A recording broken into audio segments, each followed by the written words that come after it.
Welcome everyone to this Township of Woolwich Council meeting on Tuesday, December 1st, 2020. Before we start, I'll remind Council that this portion of the meeting is being recorded and live streamed to YouTube. I will also remind Council to speak clearly and project their voice when they are talking to people, so people viewing at home can hear. Excuse me.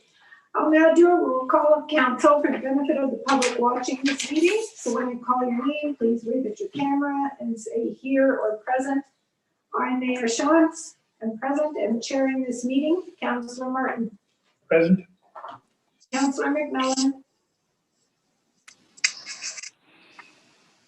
Councillor McMillan. He may be back, and that's what happened to him. Councillor Merlan. Present. Councillor Redikoff. Present. And Councillor. Present. We'll watch for Councillor McMillan. He might have lost his connection there. Can I have a motion that council reconvenes in open session? Moved by Councillor Shantz, seconded by Councillor Martin. All those in favor? That's carried. Thank you. 2020 has been a difficult year for all of us. Some of us more than others. And when our world is turned upside down, we reevaluate what is important to us. We're forced to give up things that may or may not have been good for us. And we can all name the toll this pandemic has taken on our personal lives, on our families, and on our work. But just remember, it is in our most difficult times where we find the opportunity to grow. And it is in those darkest times that the smallest light shines through. So as we begin this meeting, let's take a moment of silence to look for those small lights. Many small lights can illuminate the sky. We'll have a moment of silence.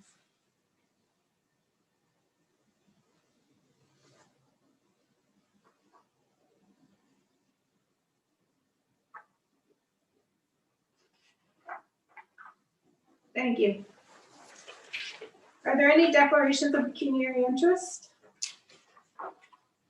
Seeing none, no items to come forward from closed. We have minutes from the council of November 10th and committee of the whole from November 24th. Is there anything anyone wants to discuss on those? Someone like to move them? Councillor Redikoff and Councillor Shantz, all those in favor? That's carried. Thank you. There is no planning public, but we do have a public meeting on the Township of Woolwich Drain 1 Engineers Report for new assessment schedule. Under Section 42 of the Drainage Act, Council has told the meeting to give all property owners affected by the drain an opportunity to influence Council's decision whether to adopt the engineer's report. I declare this public meeting to be open and ask Deputy Clerk Jeff Smith to review the report. Mr. Smith. Thank you, Madam Mayor. Before I start, I'd like to introduce two people here. Paul McIntyre is on the Zoom meeting this evening. He is the drainage engineer that has written the report for you tonight. Paul, I don't know if you want to start your video there so people can see you. And I'd also like to introduce Greg Nanskaville. He's the Township's drainage superintendent. You may remember Greg as the Township's drainage superintendent about 3 years ago. He has returned to us again as the drainage superintendent. So thank you, Paul McIntyre and Greg Nanskaville, for joining us tonight. My covering report describes the history with the drain and the maintenance that was performed last year. Under the Drainage Act, costs for maintenance are paid by property owners in the watershed. Because of about 50 boundary changes in the last 100 years, an updated maintenance assessment schedule is needed. To be clear, this report proposes no physical changes to the drain. So back in 2019, Council appointed Mr. McIntyre to produce a report, and he has worked to update the maintenance assessment schedule. For those people at home that are watching, I'd like to highlight two areas. So Appendix B is the schedule of assessment for maintenance, and that shows how much property owners would pay for every $10,000 of maintenance work. And I'd be happy to answer any questions from the public about their costs. And then Appendix C is the report cost distribution. Mr. McIntyre has divided that cost equally to all property owners in the amount of $275. Once we finish the process here under the Drainage Act, property owners will receive a bill for both those amounts. So I will tell council that staff and the township's drainage superintendent have reviewed the engineer's report and are recommending that council accept it. If council does adopt the engineer's report tonight, the next step will be sending notice to property owners and holding the court of revision. At the court of revision, any property owners can appeal that any land has been assessed that is too high or too low, that any land should have been assessed that was not, or to ask that the court reconsider the use of land. So Madam Mayor, unless something has changed, no members of the public have registered to speak at tonight's meeting, but myself, Paul McIntyre, and Greg Nanskaville are happy to answer any questions. Any questions from council? No? Patrick had a question? Okay, Councilor Rohan, go ahead. Oh, Yeah, through there we go. Yep, through you, Mayor Shantz, to I guess Mr. Smith. I don't know if I read this right, but the $275, was that to actually generate the report? And I looked at another report where some people were getting charged like 12 cents for what their benefit was. Just seems like a lot to have to pay for a report when the benefit is 11 cents worth of value for the actual drain. Could you just tell me if I got that right or wrong? Thank you, Madam Mayor. Through you, I'll start. Yes, that $275 is the cost for the engineer's report, and that has been distributed equally to all property owners. As I said, Paul McIntyre is here, and he was the engineer that assessed those costs and decided to spread them out equally over all the property owners. I wonder, Paul, if you have any comments on how you came to that decision? Yes, Jeff, thank you, and through you. My thoughts were that renewing this report from a report that was originally adopted in 1917 was of equal value to every property within the watershed. It is now a new report, and maintenance can be assessed to the owners within the watershed. It is correct that you'll have larger properties that will have individual maintenance assessments in Schedule B that are larger or smaller. But without this report, without this being updated, you couldn't have Did done everybody this. freeze? Can you still hear me, folks? Yes, Yeah. we can. Councilor. So in summary, I looked at the cost of this report being equally distributed amongst the owners within the watershed, and there are some 130 plus owners or properties within this watershed. And then if you look at the maintenance assessment for the works actually done, then it is more or less per size of your property, per hectare of your property, and how that is broken down. So that was my rationale. I think it was fair in how I did that. As you can understand, there would be some very small assessments if we had done the cost of this report broken down as per the size of the property. Okay. Sorry, just as a follow-up to either Mr. McIntyre or Mr. Smith, is that a typical scenario when the engineering report is done? It's just usually spread out amongst everybody evenly. I just want to know if this is a consistent way that Woolwich Township has operated in the past. So if you don't mind, I can give you my rationale. Is This is a Section 76 report. These aren't done very often, and they are done to upgrade or update an old report.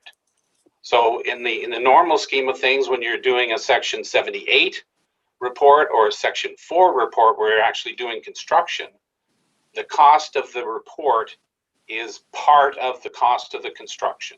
So the engineering cost to do that is part of the cost of construction, part of the cost of the allowances, part of the overall cost, and it will be divided out more or less in relationship to how the benefit and the outlet assessment is decided by the engineer.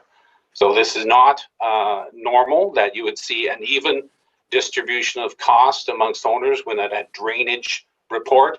But again, Section 76 reports are a little different in that they are only updating an old report, and they're giving you as a municipality the ability to assess out those costs that have been occurred on their maintenance. Okay, thank you for that answer. Welcome back, Councillor McMillan. It's a hazard of the time, isn't it? Present. Very good. Are there other questions on the township drain? Would someone like to move the recommendation? Councillor Shantz, seconded by Councillor Martin.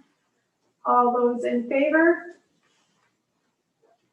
And that's carried. Thank you. Thank you, gentlemen. You're free to go or stay and listen to our uplifting meeting. Thank you. I declare the public meeting to be closed. We have no presentations, we have no delegations. We do, however, have unfinished business, and that is the Peel Street Bridge in Winterburn. We set that aside to have some further discussion tonight. So Ryan Tucker, our engineering project supervisor, is here again this evening to update council on the report he presented last week. And that is also attached to the agenda, Mr. Tucker. You can begin when you're ready. Perfect, thank you.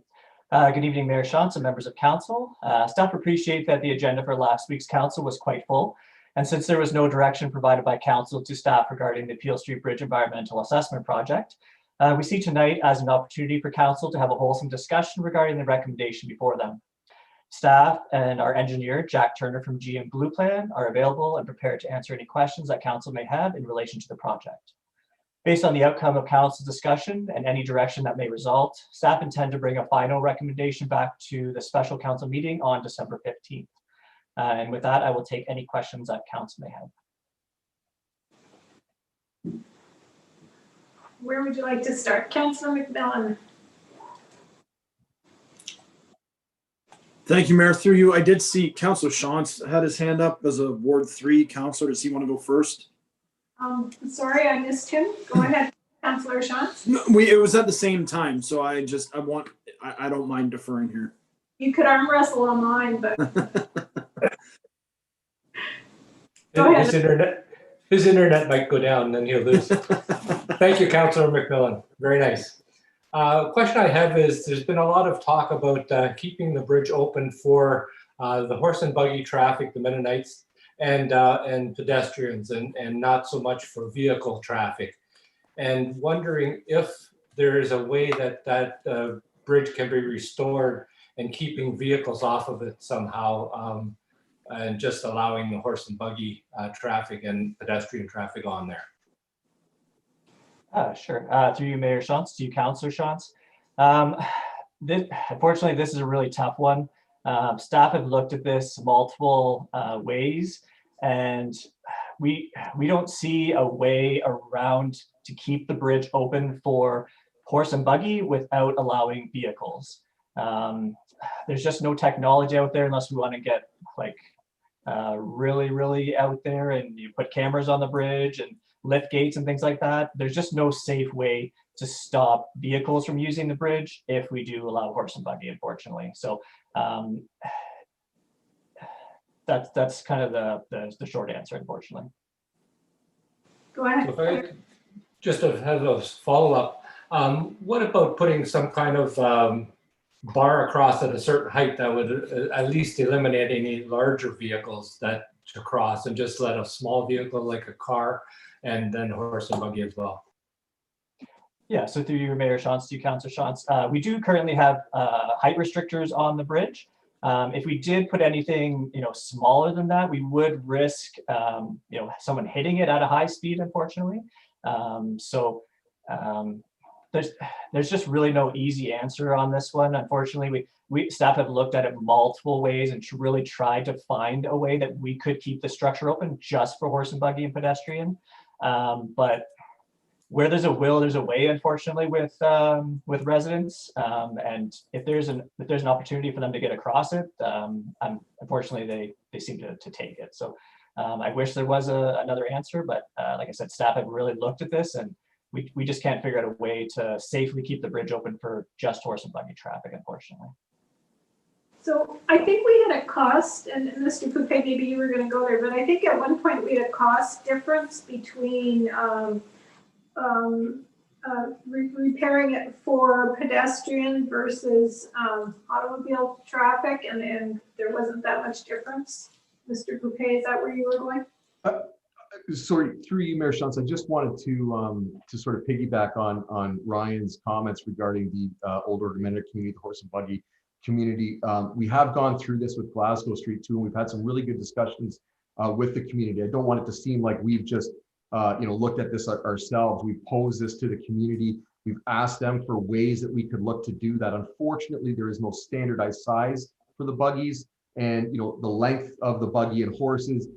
Even the community themselves acknowledge that there really isn't anything there that as soon as you allow the horse and buggy through, you are automatically allowing vehicles through too. So, I just want council to be aware that there has been significant research done into this, and that is the magic patent, I would say. If anybody can come up with a way to do that, we would certainly look to implement that. But I will let Ryan take it from there. I just know that I've had a bit of history on the other structures with that very question. That's it. Okay. Yeah, so sorry to answer your question, Mayor Shantz, about the costs. So to rehabilitate the bridge for an 8-ton load limit, if that's even possible, like I said earlier, our engineering consultant is not sure that's possible. They are going through the detailed design for Glasgow, and they do have some concerns. But to rehabilitate the bridge for an 8-ton load limit would be approximately $1.6 million, and that's year one cost. So that includes basically just keeping the bridge open for vehicles. If you were looking to rehabilitate for pedestrian use only, you'd be just over $1 million, approximately $1.075 million. And that, again, that includes the turnarounds at the end of the structure, and that would be the rehabilitation for pedestrians and cyclists. So you're about $500,000 difference between those two options. Thank you. Councillor McMillan? Thank you, Mayor, through you. So if we were to spend the 1.6 million now for an 8-ton bridge, we're looking at total costs over the lifespan of the bridge of 3.3 million. That's in 2020 dollars. I'm assuming that's 2020 dollars. So that would go up. There's minor bridge rehabilitation in year 20. What is the eventual lifespan of the bridge if we were to rehab it to an 8-ton bridge now? Commit to the 1.6 million up front, the 3.3 over the 20 years that it has here. What's the eventual lifespan of the bridge? Through you, Mayor Shantz, to you, Councillor McMillan. That would be dependent on funding. Every structure has useful life. Unfortunately, this bridge seems to be coming to the end of it.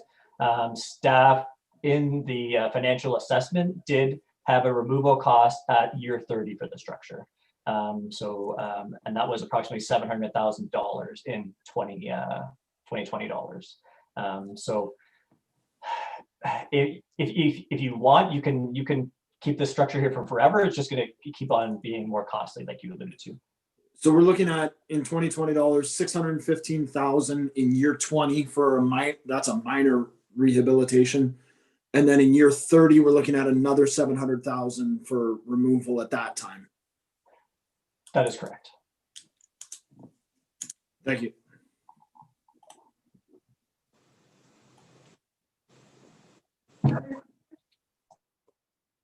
Go ahead, Councillor McMillan, and then Councillor Shantz. Thank you. This time I'm going first.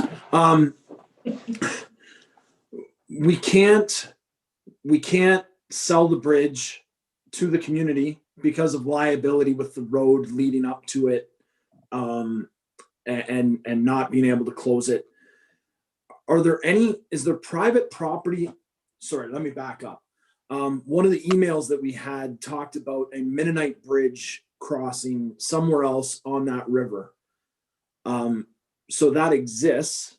Is there a way that we could close it, and could the community build another bridge like that? That's 100 feet from where the bridge is currently. It's not that bridge, and we have a footpath that goes up to where the road is closed, and the footpath is on private property to another bridge that's on private property. Is that something that is explorable? Through you, Mayor Shantz, to you, Councillor McMillan, you got the tough questions tonight. I would say that would be difficult for staff to recommend because it's outside of our right of way. That would be a private bridge. Like you said, there is the Buggy Lane Bridge that connects Crooks Track to Letson right now. That is maintained by the Old Lower Mennonite community. But I'm not sure how to answer your question, unfortunately, just because it's outside of our right of way. I'm sure that's a possibility if you had the landowners on either side of the bridge and they would agree to that. But I'm sorry I can't answer your question better. Yeah, I understand. It's something that would have to involve the property owners on both sides of the river. Does that private property go right up to the road allowance? Like, do we even know, without a map here, do we even know if it's one property owner on each side, or would there be multiple property owners? Through you, Mayor Shantz, to you, Councillor McMillan. Like you said, unfortunately, without a map in front of me, I'm not sure. I'm sorry. I don't believe. No apologies needed from you. I apologize for the question. I don't believe it's a simple process to get a permit to put a bridge. Mr. Coupe, did you want to add something? And then Councillor Shantz and Councillor Reddicock. Sure, thank you. Through you, Mayor Shantz, to Councillor McMillan. I think a couple of those questions, just to go back on the life cycle. It's a difficult one. I'll take you to Glasgow Street South. That's probably the bridge that we've expended the most dollars for over time. And you expend dollars expecting a life cycle, or expecting that maintenance activity to get you to a certain date. We have found with these truss bridges, unfortunately, people do not respect them on the vehicles. That's what we're finding on Glasgow. They overload the bridge, therefore the life cycle is greatly reduced. So it's a very difficult thing to pin down. If you spend 1.6 million, will you really get to 30 years? I don't think staff could really give you a definitive, because it's how it's going to be used by the community. So if we get overloading, Peel Street was being overloaded in history by the farmer would run the tractor across it with loads that far exceeded the load limit on the bridge. So we know that happens on Glasgow. We fully expect that would happen on Peel Street. So it becomes an enforcement issue, which in practical terms is very challenging. So I think, again, it's not a perfect answer, but I think it gives you a bit of a picture that there's really not a life cycle. But I would say these structures were not intended to see the traffic that they see today. That's a fair statement. And the fact that I think Ryan had alluded to as well, that just the construction of the steel truss bridge, you're likely not going to get to an 8-tone anyway. And really, you start getting less than that. A pickup truck exceeds 3 tons, so that's not realistic, right? So you're really struggling with the weight capacities and how they're going to be used today. Regarding a private structure, in this case, Ryan's very versed in this one because he's been dealing with that private bridge, and he's been very supportive with trying to install signage to just allow that to be used by the horse and buggy community. Unfortunately, there are some people in vehicles that like to trespass. We've had the police there. So while that exists, I think that the struggle the township may have is to expend significant capital dollars on private property to build a bridge. You also have, the GRCA, DFO potential too. So you've got some significant regulatory agencies that you would have to sort through on a new water crossing. The fact that this one exists allows us to continue to, to replace something or to rehab something in situ. Because we currently have one. So I don't know if that's a great answer either, but at least it gives you a bit of a picture. It would be a struggle to spend public dollars on private property, I would suggest. I'm going to switch the order and let Councillor Redcup go since he hasn't spoken yet. Sure, no, Jared just answered my question about the bridge, the Buggy Bridge that's north of there. Thank you very much, Jared. Councillor Shantz. So have we costed out a new structure if we take that one down and just a one-lane structure, a brand new bridge? Sure, through you, Mayor Shantz, to you, Councillor Shantz. Staff did look at replacing the bridge two ways with a two-lane structure and also as a one-lane structure. The two-lane structure was approximately $5.5 million. We did look at the one-lane structure as well, and that was just over $4 million. So not a huge cost savings, approximately 75% of the two-lane cost. And what kind of load limit are we talking then? Is that unlimited load limit or how does that work? Yeah, sure. Through you, Mayor Shantz, to you, Councillor Shantz. That is a non-load rated bridge because it would be brand new. Yes, that's correct. Councillor Martin. Thank you. Well, hearing that, I think you've answered the question if we can all think straight. But why in the world would we spend $3.5 million and hope to get 30 years out of a bridge when it's not likely that we will? And we could spend $4 million and have a bridge for 100 years.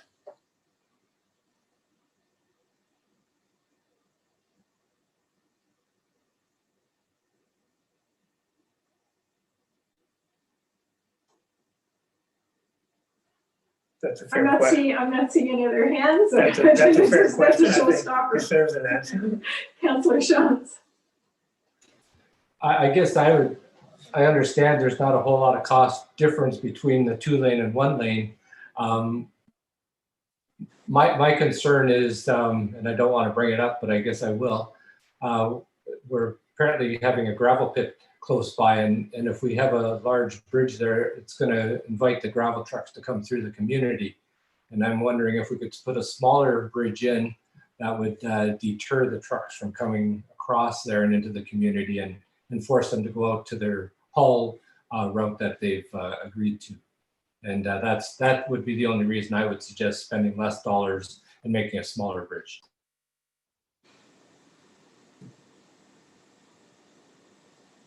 Councillor Ryan.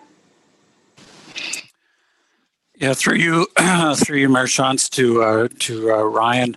I just have Google Map up here in front of me, and I'm just looking at where the bridge is and in relation to Crook's track there. It doesn't seem like it's that far away.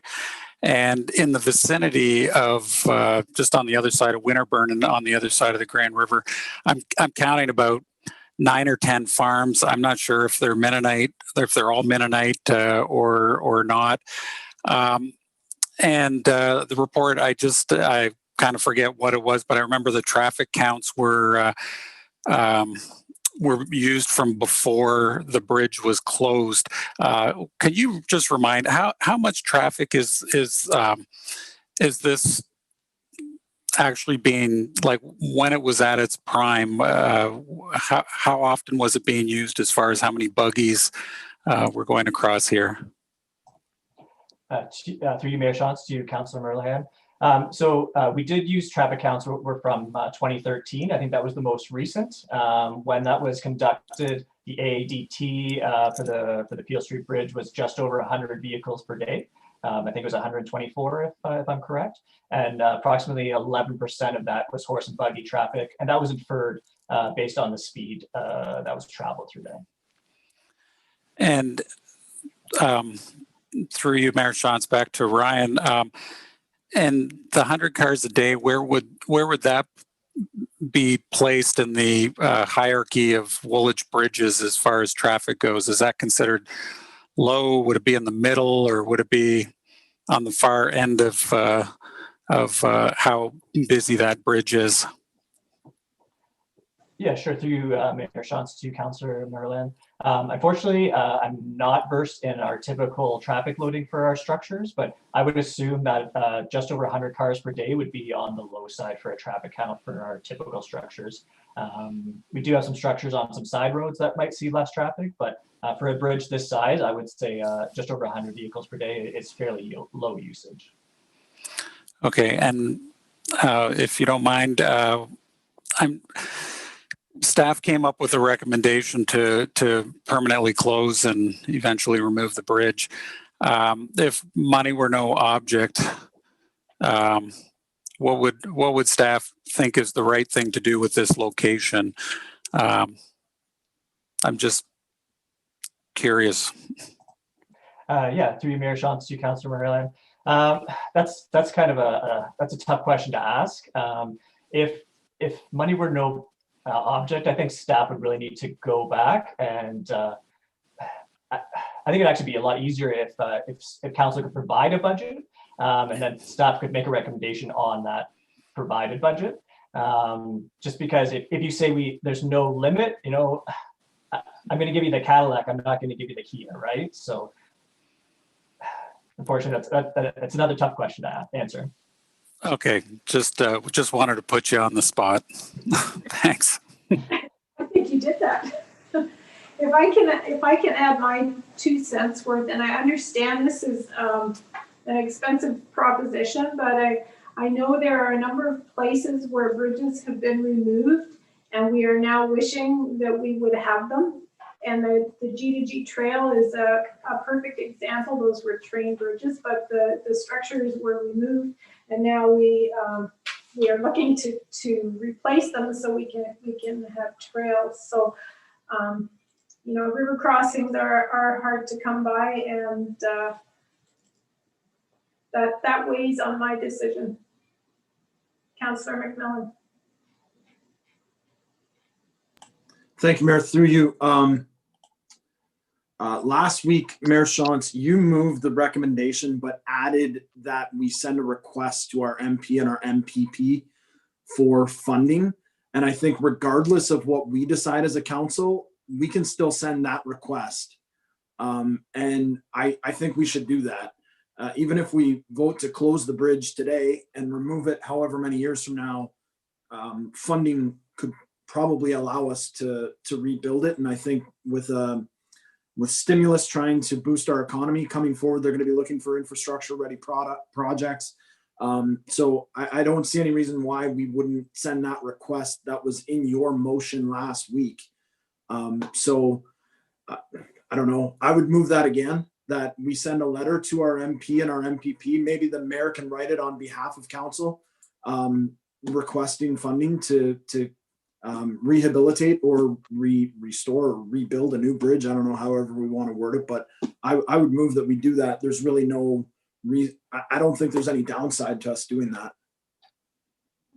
I asked Mr. Brennan, I'm just what's the best course of action here? Like, we can keep the bridge open. We could recommend re-looking at it in 5 years, and in the meantime ask for funding. But Mr. Brennan, what's the right course of action here? So through you, Madam Mayor, I was actually going to jump in and ask that Jared speak to the fact that I believe we've set certain expectations of the community, that there would be further dialogue of council this evening, but that there would be an opportunity for a final decision on December the 15th. So I just want to be careful with that first.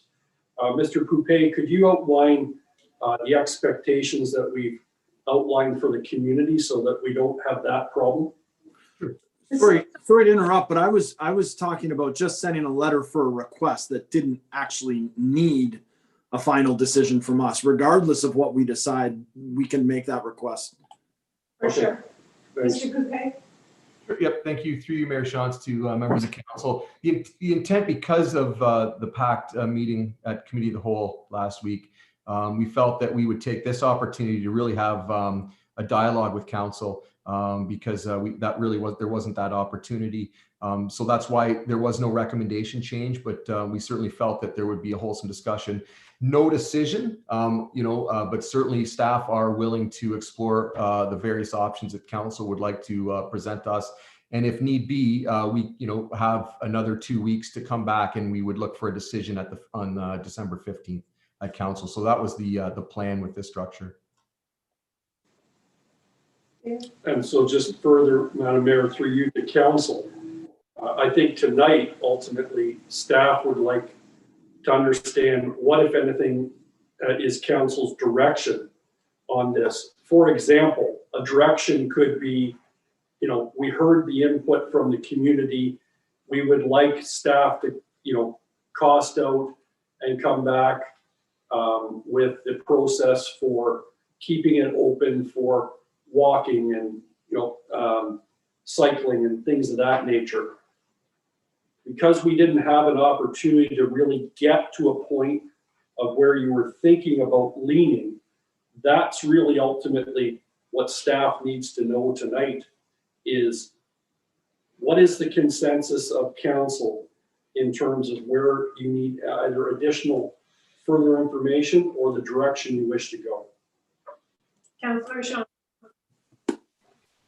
Thank you. I see Mr. Petherick is on screen here, but not his face, but I'm hoping he's listening.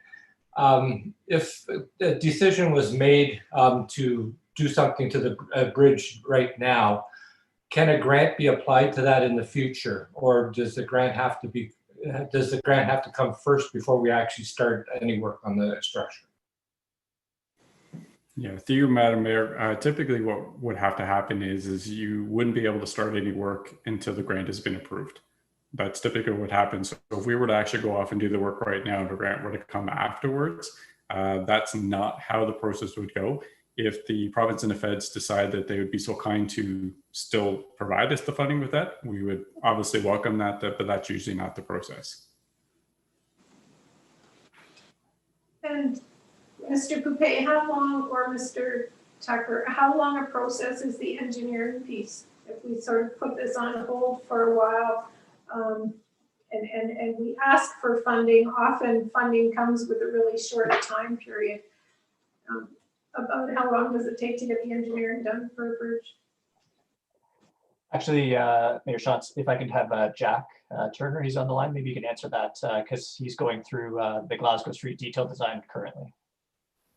Yeah, there we go. It depends on which alternative or which option the council goes with. A new design can take a little while. The Glasgow Street Bridge we're going on about a year now. It has been a little bit delayed based on COVID, but for the rehabilitation, trying to figure out how to do that exact option has been tricky. We are still trying to get to tender in January or February of next year. So it would be a year from start. For a new bridge, it could be it could be longer, could be a year and a half. All depends on what you put in the tender. You can specify how long it would take, but I would say about a year to properly do it. Okay, thank you. And could you use pieces of, or would it cost more to use pieces of the existing structure on a new bridge? I think Councillor Martin was going that route last week. Yeah, sure, Mayor Shantz. If that was council's will and we wanted to add some pieces of the existing Peel Street Bridge onto a brand new structure, you'd probably be looking to increase your budget by about $500,000 to $1 million. Sorry, $500,000 to $1 million to implement those changes. Councillor Shantz and then Councillor McMillan. And would we have a budget what it would cost to do the actual engineering of a new structure if we decided to go that road? Yeah, through Mayor Shantz to Councillor Shantz, that is included in the costs that have been provided to council. There's a 15% engineering and 15% contingency built into those costs. Sorry, did you say 15?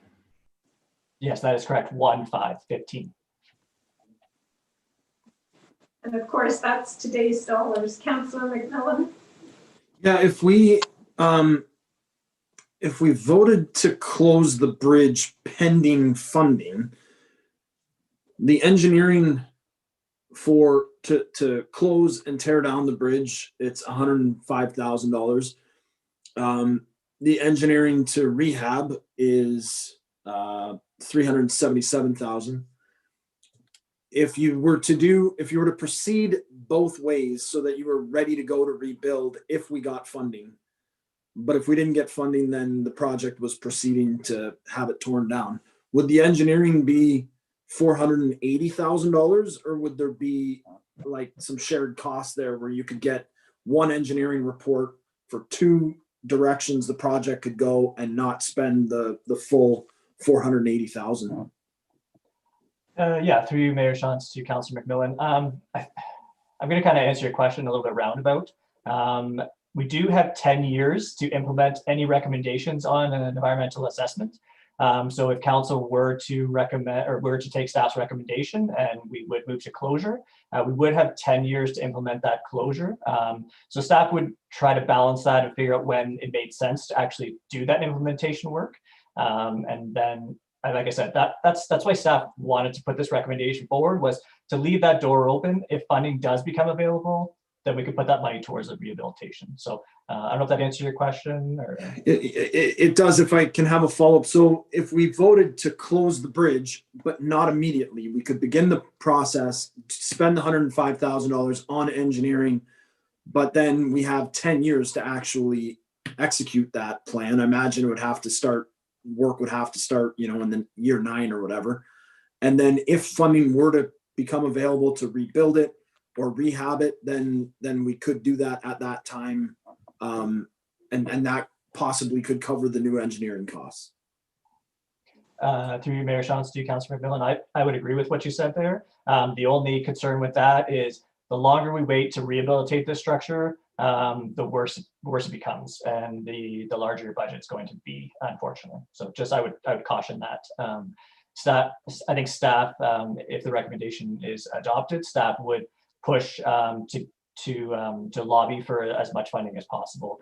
We have already applied for the Shovel Ready National Trust of Canada, and there's potential ICIP funding like for the Glasgow Street Bridge. So if that was council's direction, I think staff would push as hard as possible for that additional funding. Mr. Turner, did you want to add something? Yes, thank you, Mayor. Just to clarify the 15% engineering fees, that generally includes the design and actually the contract administration and inspection, so part of construction. So it wouldn't be the full 15%. That's just somewhat of a typical allowance at this stage at a high level design, or basically there really is no design at this stage. It's more high level concept. So the engineering fees for design would maybe be 50% of that, plus or minus. It depends once we actually cost it out, or when you go to tender or something like that. Okay. Councillor Martin. Thank you. You heard my remarks last week, and I've come to the conclusion that if any of you understand the heartbeat of rural Woolwich, there's only one scenario. That is, tear down the old bridge, build something new that the Mennonites can use that they've asked for. We don't want to make them wait 5, 10, 15 years or potential funding, because I don't believe that'll come out for a long time. People that walk the bridge can use it.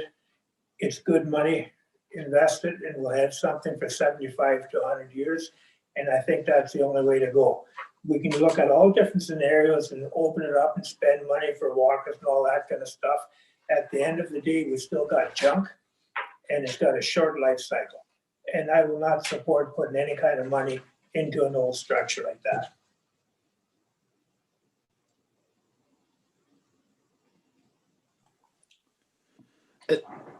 Councillor McMillan? Yeah, and just so that I'm clear, the money we talked about, the money to build a new bridge was, did I hear that correct? It was 4 million? That's Through Mayor right. Shantz, sorry, that is correct, Councillor McMillan. It would be approximately $4 million for a one-lane structure. Okay. And our annual bridge budget for all of the bridges in the township is Approximately $1.7 million.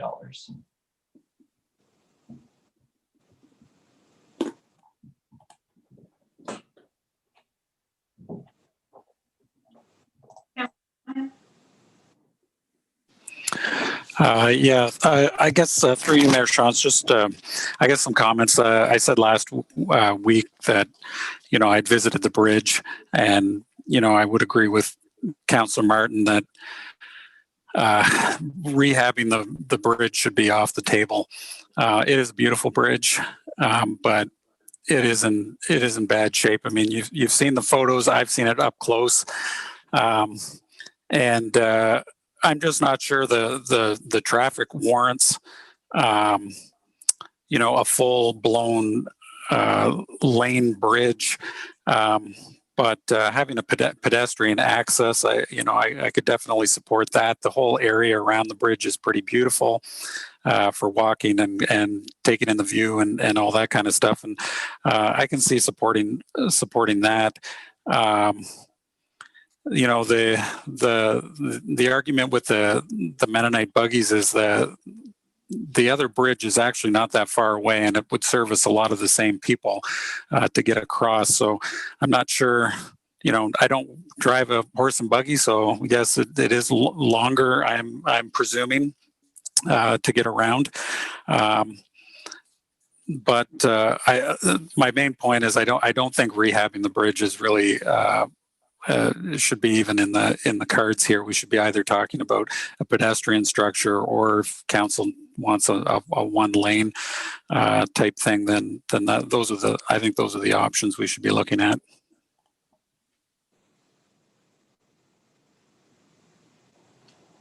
Councillor Shantz and then McMillan, and then maybe we can try to summarize this for staff, and they can come back in 2 weeks with a recommendation. Councillor Shantz. Yeah, I have to agree with what Councillor Martin said about not fixing the current structure. I would like to see us proceed with a one-lane bridge that would also offer horse and buggy traffic, because yes, the other bridge isn't that far away, but I think one person said last week it would be similar to going 100 kilometers out of your way if you're traveling by horse and buggy. So I don't think that's acceptable. But I do have another question for Mr. Petherick. Sorry to pick on you, sir. But where's our Woolwich Memorial Center, the debenture on that, and when is that paid down? Through you, Madam Mayor, I believe we started paying that approximately 10 years ago, and we did a 25-year debenture. So I think we're about 15 years till it's finally paid off. Okay, thank you. Because that would be the only way we could do something like this. It'd be some kind of a debenture if we don't get a grant, and even if we do get a grant, we'll probably have to do a debenture for that, right? Through you, Madam Mayor, yeah. So it is dependent, and I think Mr. Tucker, did really highlight that our annual bridge program is about $1.7 million. So if we were to take on the size of a project, $4 million in a year, yeah, even with, I think if we were to receive a grant, and depending on how much of a grant we receive, we may be able to not have to worry about debenturing the remaining portion. But if we were to do the full funding on our own, I think debenturing is probably the way we would end up going, unless we would be deferring the rest of the bridges for a couple of years. Thank you. Councillor McMillan. Yeah, thank you, Mayor. I'll try to keep this short. In my first year, I think it was Councillor Redekop asked, in response to a slide that showed where we were as a township with our property tax levy.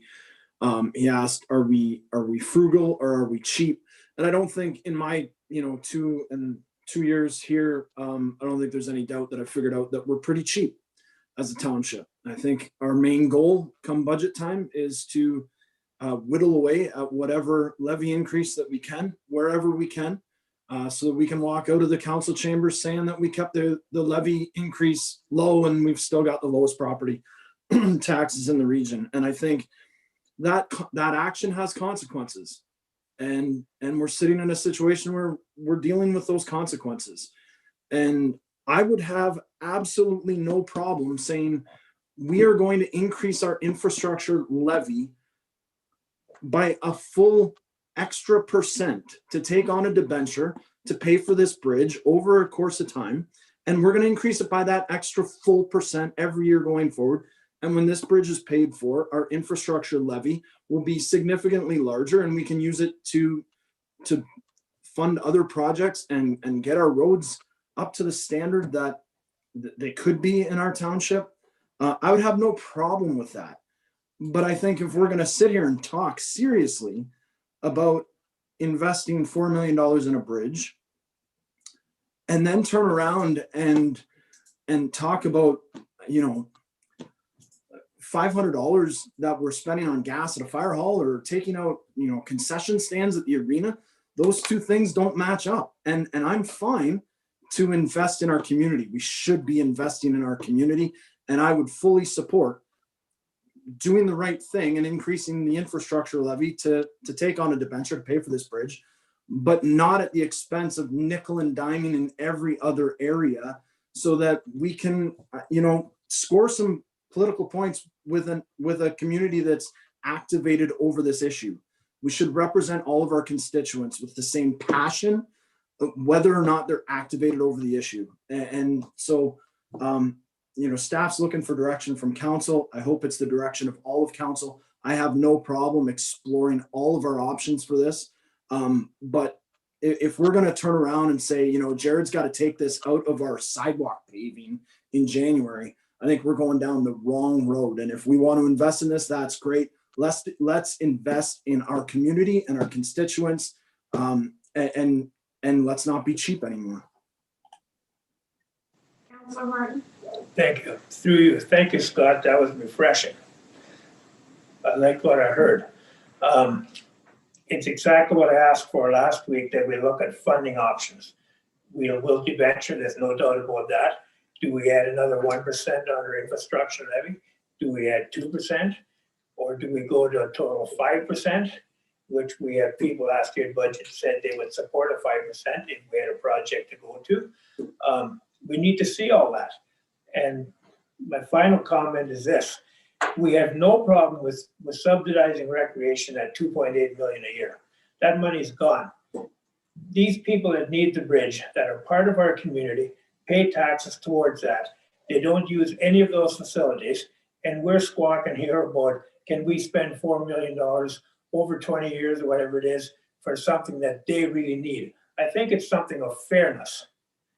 And I would have a hard time to say to those people who have spoken to me, I'm sorry, you just don't count. We can't build a bridge for you. And I think we're much better than that.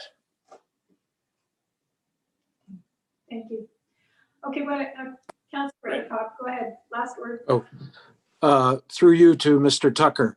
So you said we have 10 years to make a decision on the environmental assessment. Is that true?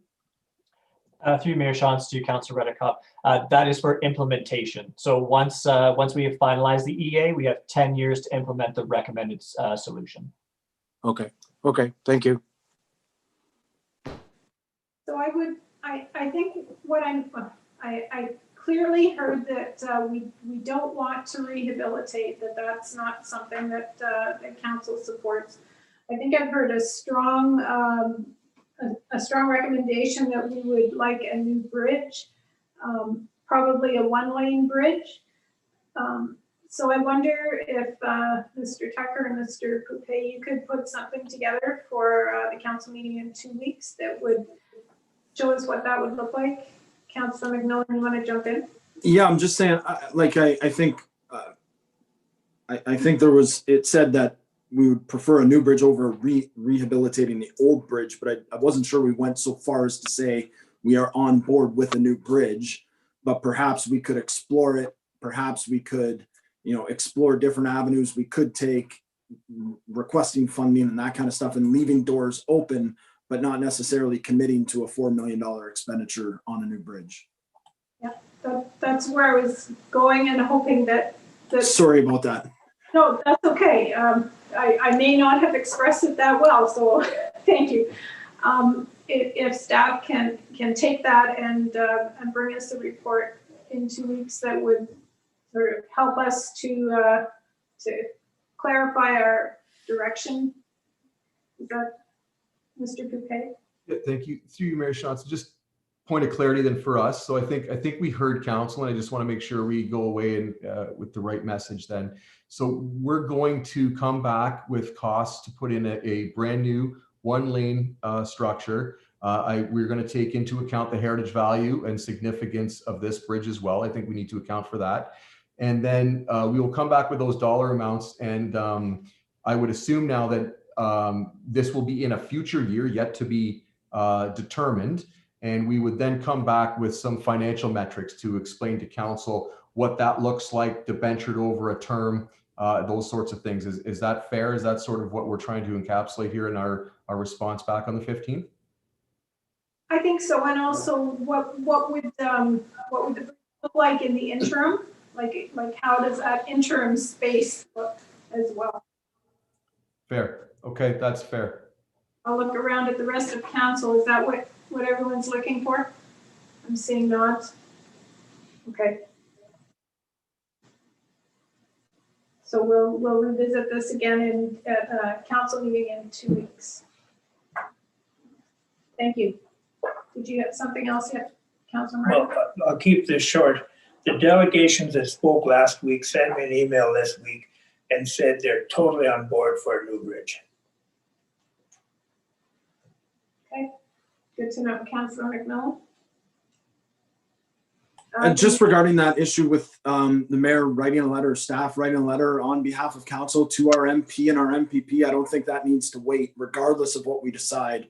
That request can go forward. And I think passing on the concerns of our constituents, all of the delegations that presented to us, if those emails could be forwarded to Mr. Harris and Mr. Lewis, I think that is advocacy work on behalf of our constituents that we should do. Yes, good idea. Am I seeing nods? Yes? Okay. Thank you. Ready to move along? We have a few items on the consent agenda, some board minutes for BIAs and the Heritage Committee and Technical Advisory Group. Any comments? Motion to accept. Councillor Shantz, Councillor McMillan, all those in favor? That's carried. Thank you, Brett. Going into Committee of the Whole, motion to convene into Committee of the Whole moved by Councillor McMillan, second by Councillor Redekop. All those in favor? That's carried. Thank you. We have recommendations from last week's Committee of the Whole. We have a motion on gas-fired power plants, Park Ridge Homes, and the Peel Street Bridge, which we already dealt with. Does that stay in there? It's just the deferral. Okay. It's just housekeeping. Okay.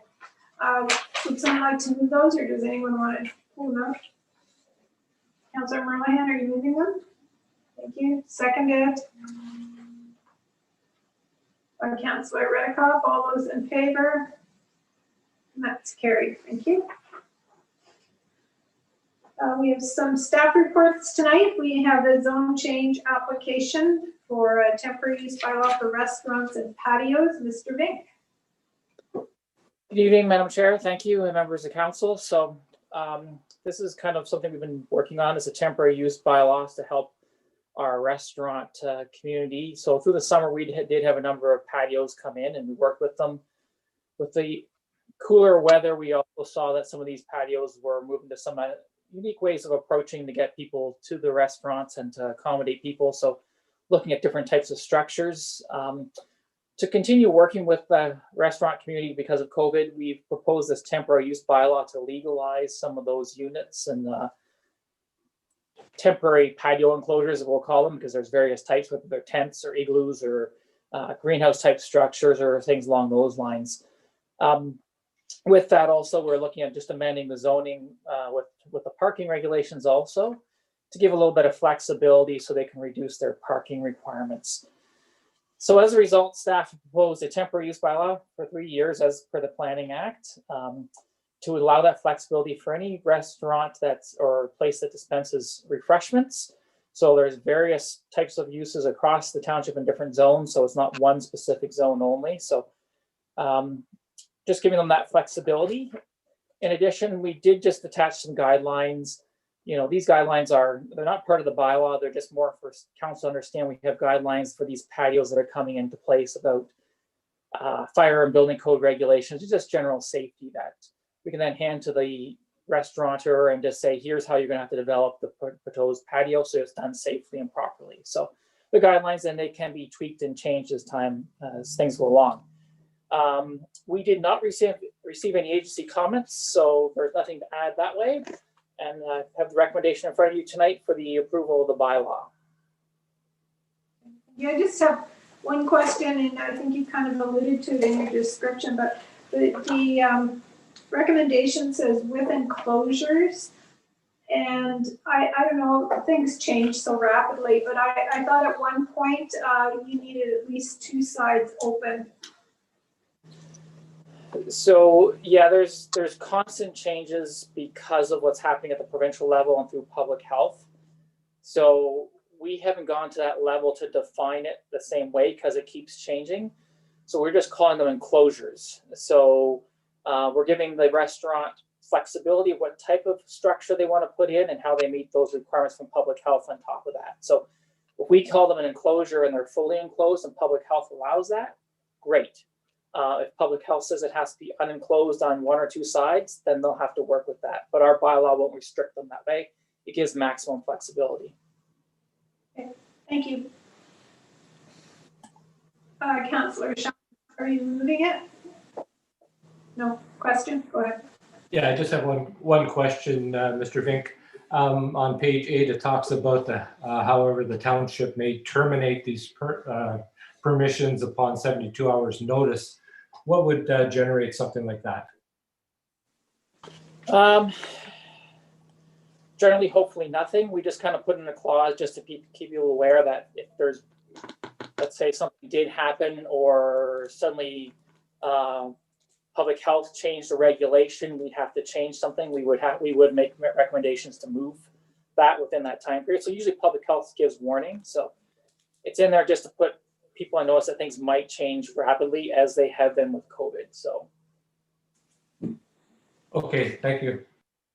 Councilor Rowan. Yeah, through you, Mayor Shantz, to Jeremy. I have 2 questions. The first one is this policy doesn't, it's not really the same as when we closed down a street like Mill Street this past year. These aren't the same rules that would apply to like closing down a street, is it? Or through you, Madam Chair, to the Councillor Marlene. So they would be applicable because they outline what would happen if somebody wanted to come in. They would have to go through certain regulations and they would need approval from the region and the township. We'd have to set up the barricades, etc. So there are regulations say this is what would need to happen for that enclosure to take place within road allowances, for example. So it's a guideline so they understand what the process would be and what they might need to accomplish. okay, and then my second question would be about some sort of consistency. Like I'm thinking if downtown Elmira, you know, every second business wanted to have a patio, you know, would that be something that you'd work with the BIA and they would set a standard? Or and I'm trying to think of if you have an enclosure now, like a tent and right on the sidewalk, you know, I don't know how that would make the downtown area look as far as the appeal of the look. Is that something that was thought about at all? Yeah, through you, Madam Chair.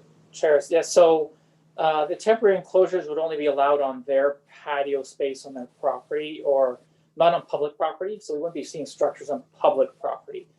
But the guidelines are speaking to patios in general. So the guidelines are just guidelines. The bylaw is speaking about structures on property, on their property, not on public property.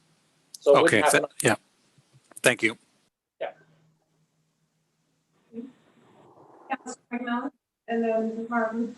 I'll move the recommendation, Madam Mayor, as written. But just while I do that, I would like to thank staff for all of the work that went into getting these patios up this past year. I talked to one, but it was the Sip and Bite, said they would have been out of business without that patio. And I know there are other businesses that would have been out of business without their patios. So the hard work of staff to get that up and running as quick as they did saved businesses in our townships. So just want to say thanks for all of the work that went into getting that done this year.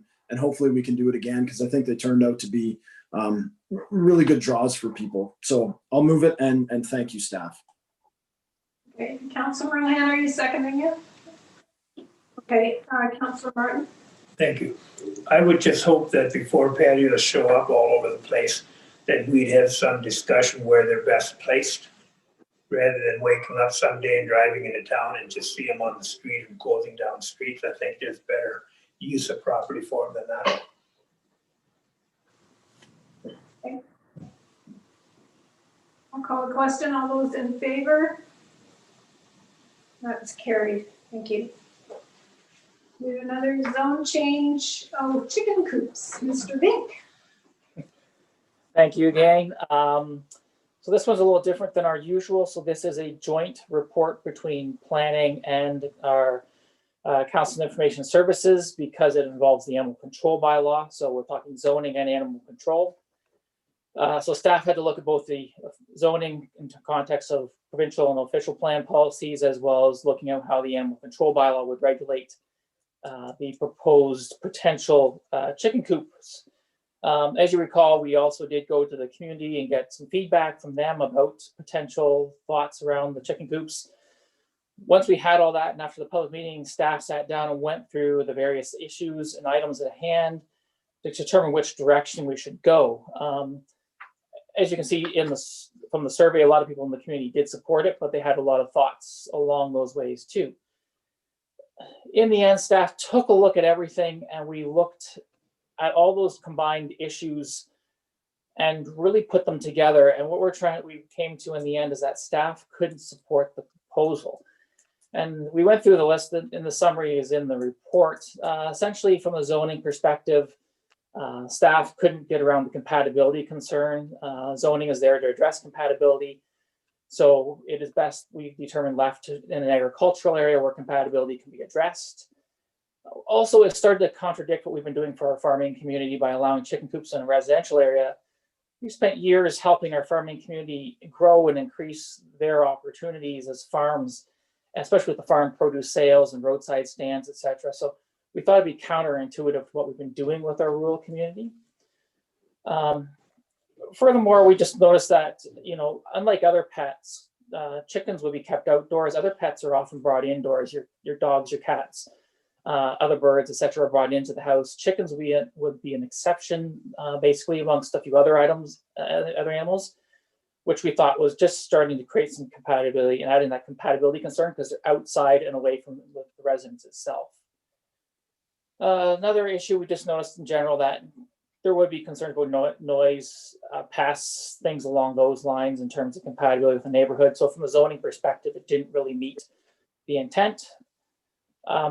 Even looking at the survey, we realized the community, as much as they supported it in many cases, had concerns about where it would be located.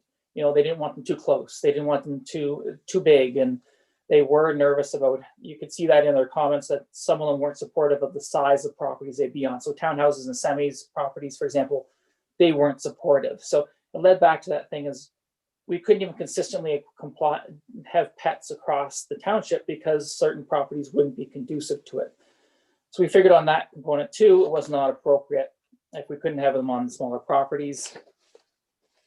In the survey, some of the residents also raised, if you're gonna have chickens, we should look at other fowl.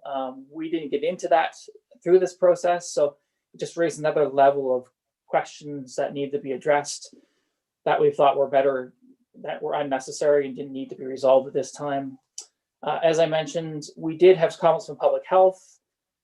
You know, they had given us their comments in the review of the draft bylaw, but they did raise and note to us that they've been seeing concerns of increased issues from people not handling chickens well going into our public health system.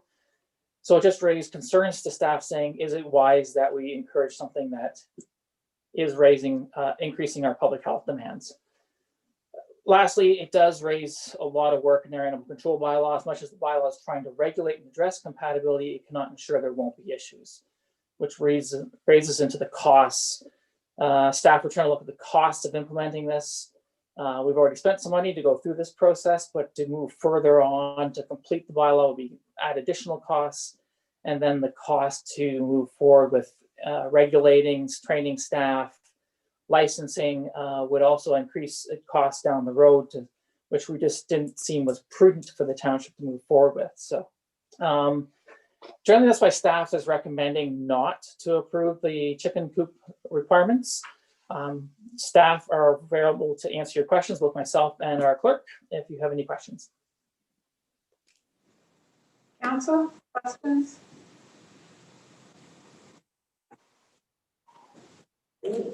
Councilor Martin. Thank you. Not a question, a comment. I wasn't surprised with the recommendation that's before us because I brought Jeff a few articles from another municipality who's having problems. And I just thought this is the way we'd go. Reading the report, though, I did chuckle about, you know, some of the arguments for why you would have them, and the one that jumped out at me was they eat weeds. Well, weeds usually have seeds in them, and where do you think the seeds go? They go in one end and out the other, and they grow. So that's just a pretty poor argument. My question is, though, we have some people who have had, I can think of one, who's had chickens probably 20 years. What are we going to do with him? Is there any grandfathering in? Or are we going to have to tell him that you're no longer allowed to have any? Through you, Madam Chair, to the Councilor Martin. So I touched on the report. Basically, they've not been legal, so we can't grandfather them. You can only grandfather something that was legal. Okay, so from a zoning perspective, they're illegal. They wouldn't be permitted. I would tie it back to the standard is it would be enforcement based by complaint. So we would leave it at that at this point in time.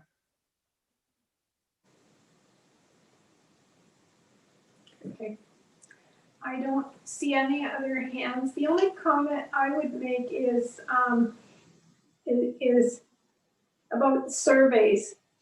And if you're going to do a survey, there's an expectation usually that the results of the survey will have some kind of influence on the decision that's made. So I would just caution to be careful how you use surveys if you're not prepared for what the outcome of the survey may be. That would be my caution, not necessarily on this, but just in general. Councilor Merlihan. Yeah, just a general comment, I guess. I'm not surprised by the recommendation either. And but what a learning little for me anyway was a lot of times council asks staff to do reports and things like that, and the chicken coops came because a delegation came and asked if we could relook at the bylaw and everything. And I thought, oh, well, we're an agricultural community. Sure, why not? Why don't we look at that? And, you know, that was a lot of work that staff did to come up with the report and the investigation and the survey. And I was actually surprised at how many people responded to the survey. But for me, the bylaw issue, like the bylaw issues of enforcement, I think will just create more havoc for our bylaw officers as it is. And you know, at this time, I think the recommendation is good. So I'll move the recommendation as is. Councilor Martin, All those in favor? Oh, he wants more discussion. Oh, sorry, Councillor McMillan. You had Yeah, something? sorry, I just wanted to speak to the motion.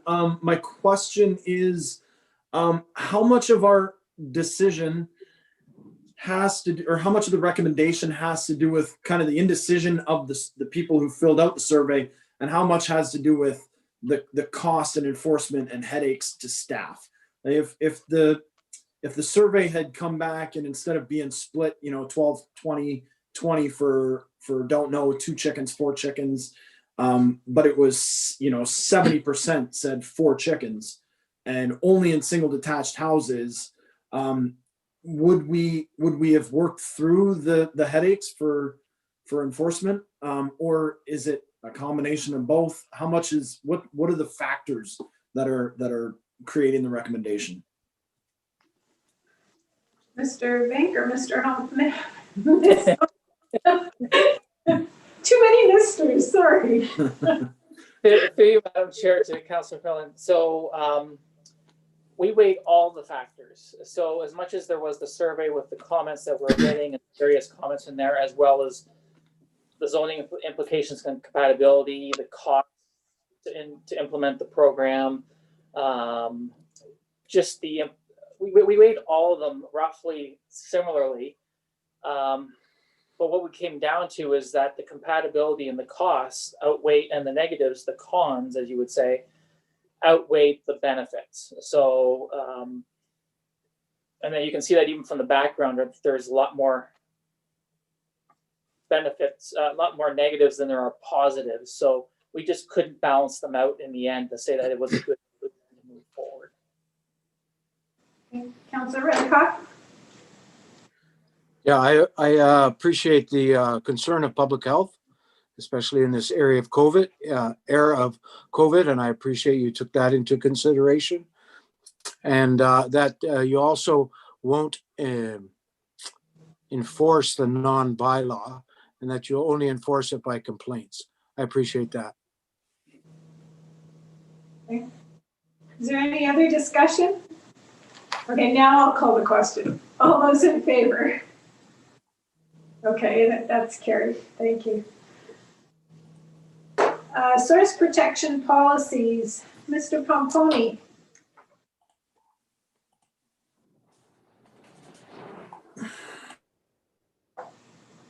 Thank you, Madam Mayor. I hope everybody can still hear me okay. So the report before you tonight is really to update some source water protection policies related to groundwater qualities. The province requires the source protection plans to be updated and reviewed fairly regularly. And what it requires is municipalities to review them and adopt them prior to the public consultation process, which is a bit kind of a backwards for how we're used to dealing with things in Planning Act applications. The revised policies and mapping are shown in the notice, and it's a bit of an extension within the Township of Woolwich municipal boundaries. And they are there to protect the water quantities for wells that are located in Wellington. They're meant, the real impact of this and the concerns they have with this sort of policy, and to deal with water wellhead protection areas related to qualities, which are kind of referred to as WUPA queues, is really to prevent large-scale development that would significantly increase impervious surfaces on the surface of the ground when you get developments like manufacturing plants or large developments that's happening. Those sorts of things would impede groundwater getting into the water table that can then be used to protect the municipal water source. So the areas that we're looking at here in Woolwich are really not going to be impacted because there's no development lands in this area. It's agricultural. There's no designations out there that would suggest that there's any sort of development that could occur out here. So the impacts we are expecting to be minimal, really.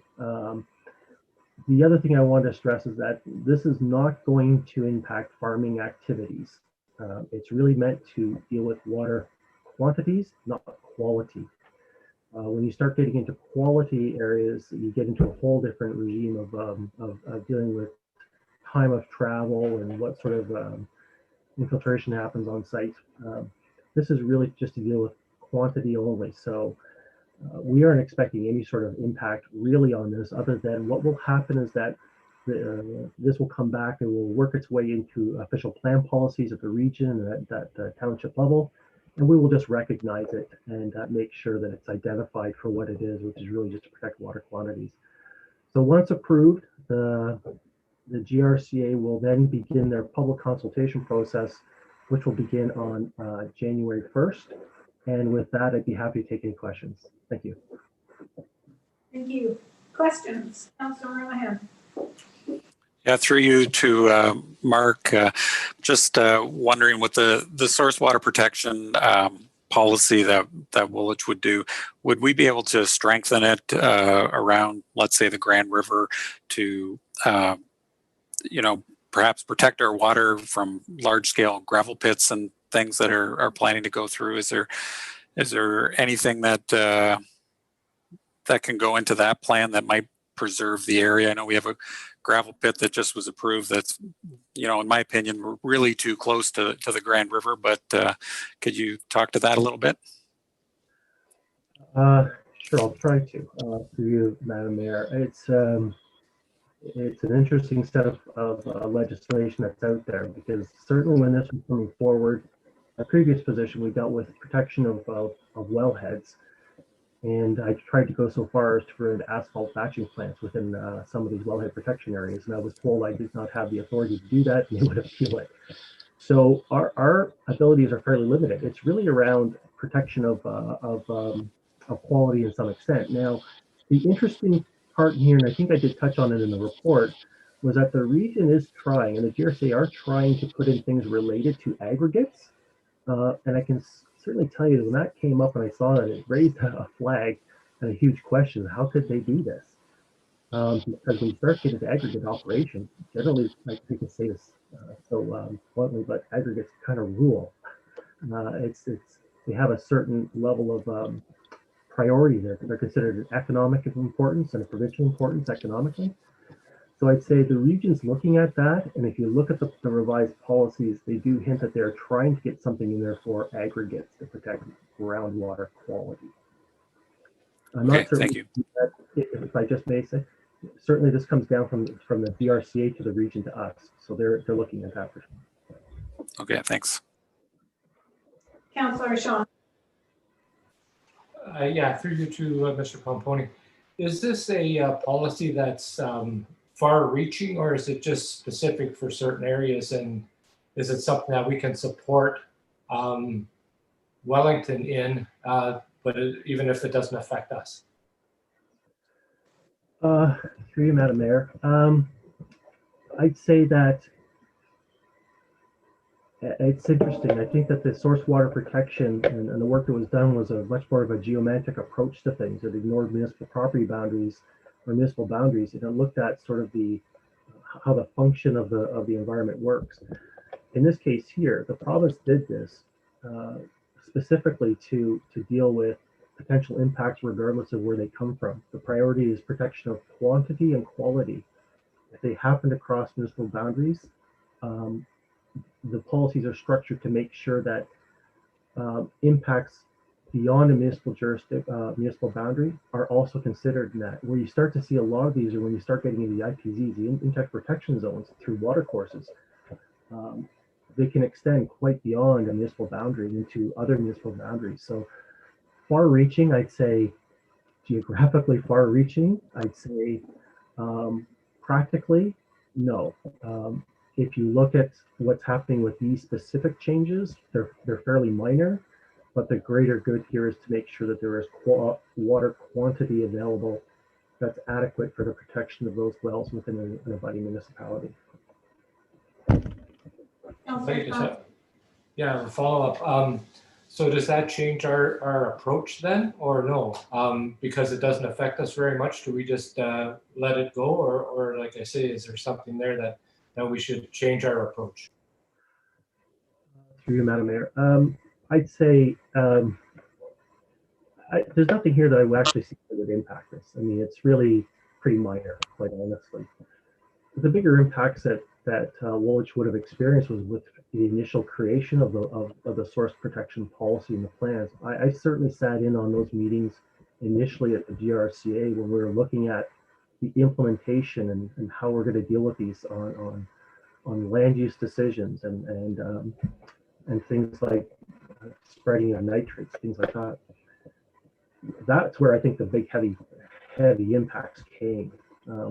Things like this is, to me, I consider it to be a minor update in the policy. It's a minor mapping change done through hydrogeological testing that really kind of refine those boundaries. And I would expect that these things should be ongoing as we start to learn more and become better aware of hydrogeology and the impacts on the wells. Thank you. Anyone else? There's a motion. Move it. Councillor Shantz and Councillor Moran, all those in favor? That's carried. Any opposed? Councillor McMillan, you're sort of pixelating on me. Okay, good. Fred's got his hand up. Fred, did you have a comment? I think it's just voting. Just voting? Okay, excellent. I can see it's going to be a long winter. Next report is Recreation and Community Services. Ms. MacArthur. Good to see you. Yeah, same to you. Thank you, Madam Mayor. Just a couple of minor notes I'd like to point out to provide council since previously writing this report, and that would be to note that both Wilmot and Wellesley Townships councils have increased, provided support to their hockey associations with a reduction in the rate of 50%. Staff tonight are recommending 33%, however, open to whatever council feels appropriate.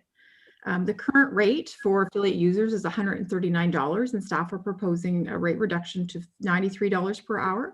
I would note that this would only remain in effect while the region is in the red zone and in that provincial framework because of the maximums it places on the ice users, which is limited to 10, right? So the groups are having to use 2.5 times amount of ice to get through the same amount of kids. So I would also note that some of the loss in revenue that we are anticipating from this support will be captured and offset through our continued budget mitigation, as we continue to try to offset the impacts of COVID on our department.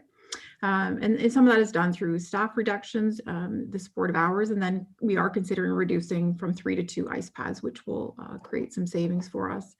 I would just also like to note, as council is well aware, that this reduction will go a long way to supporting these volunteer groups have worked really tireless to continue to operate and supporting 700 youth that are currently, trying to keep them engaged and support them during challenging times. So with that, I'd be happy to answer any questions.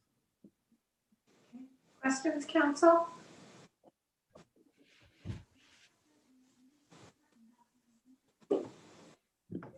Everybody looks frozen. Scott. Scott, okay, go ahead.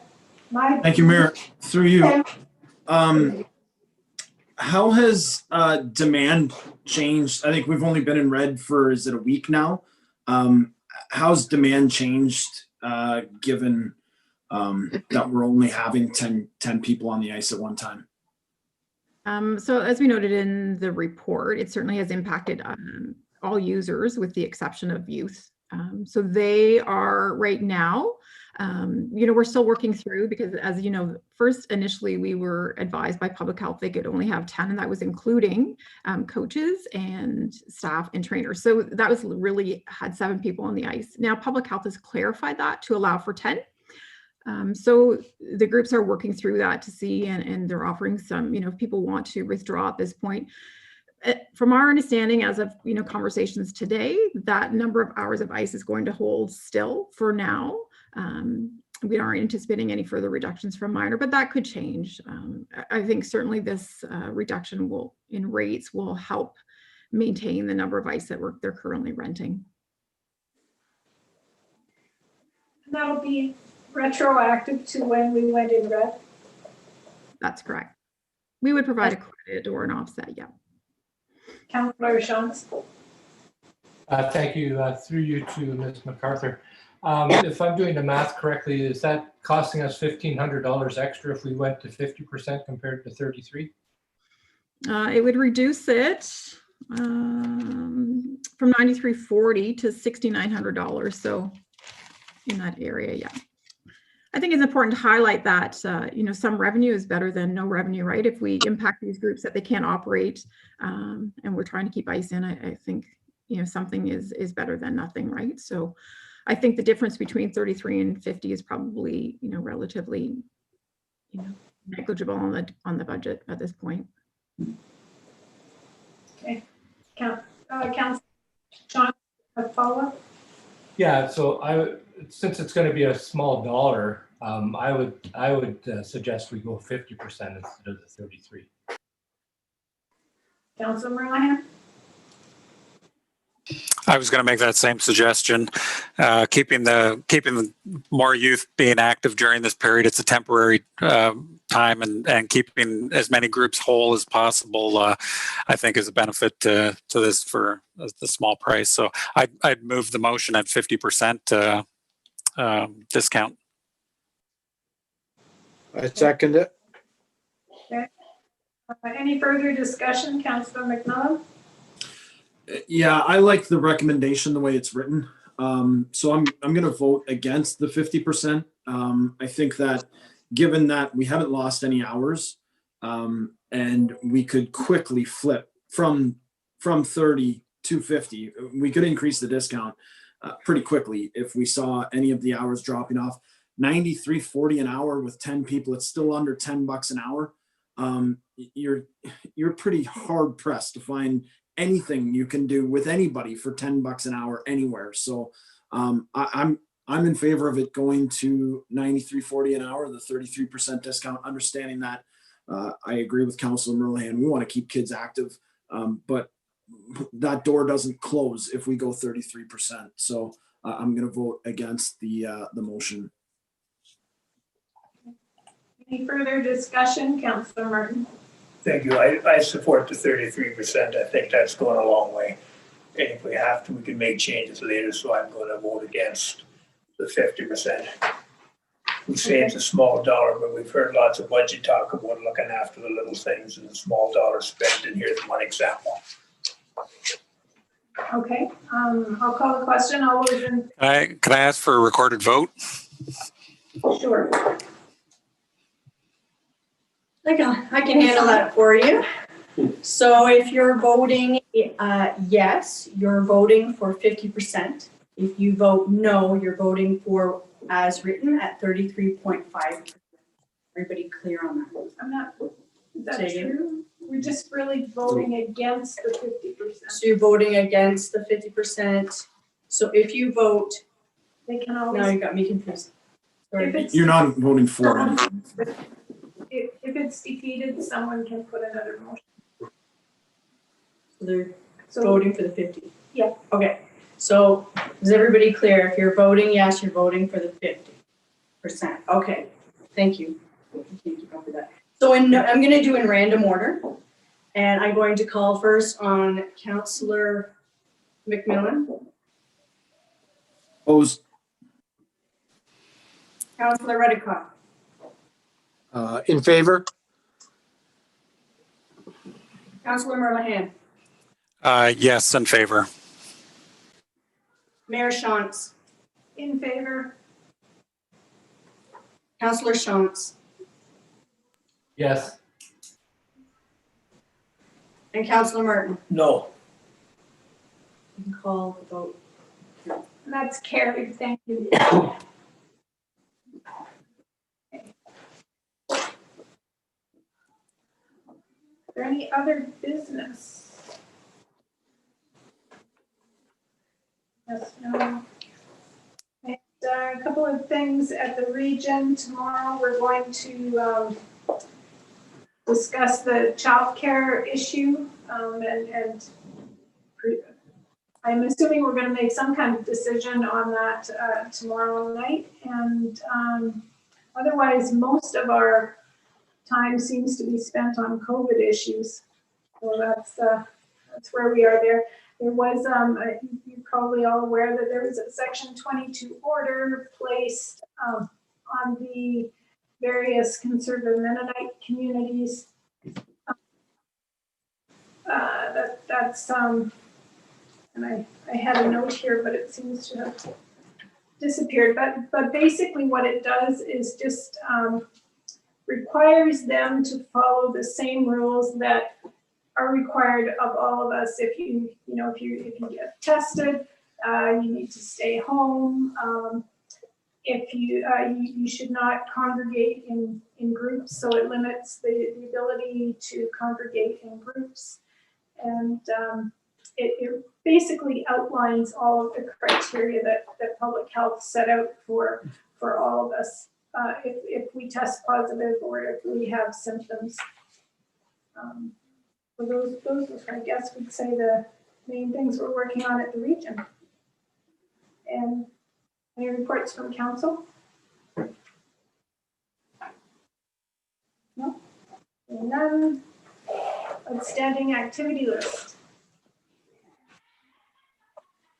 No, seeing none. We have first and second readings of the bylaw. A motion the following bylaws be introduced and read for a first and second time. We have a bylaw to exempt certain lots from part lot control.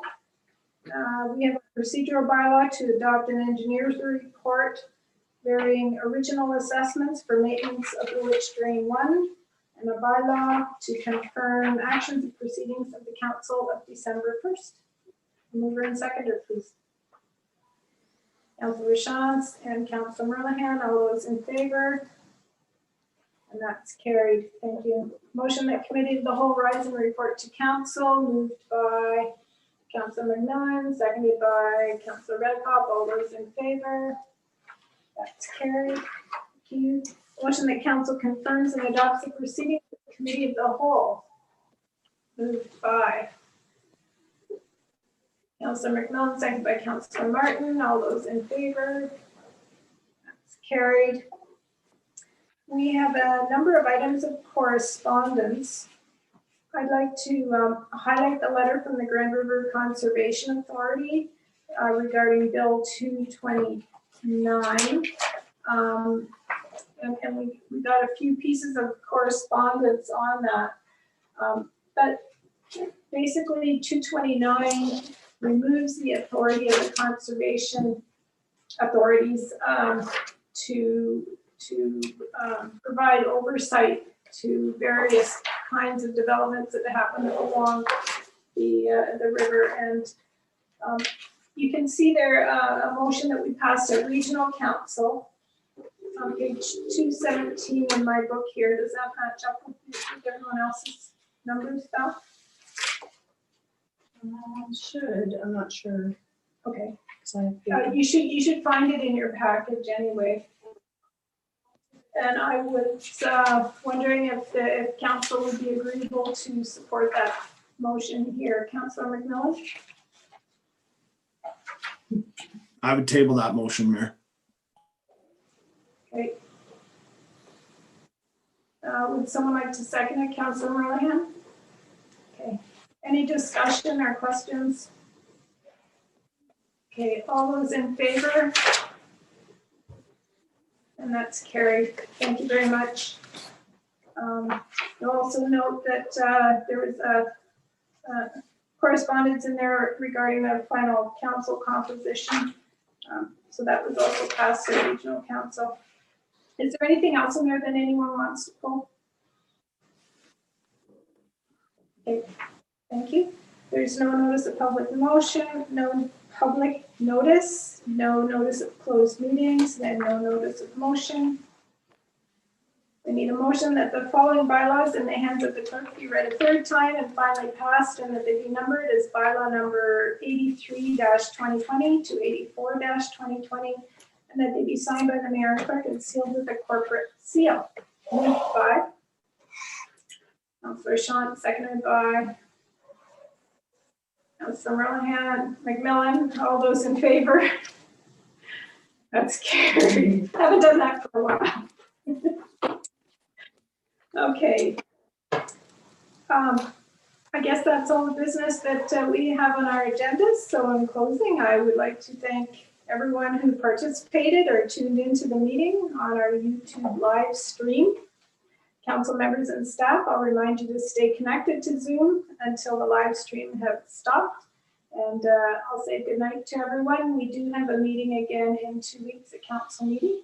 So I will see everyone there.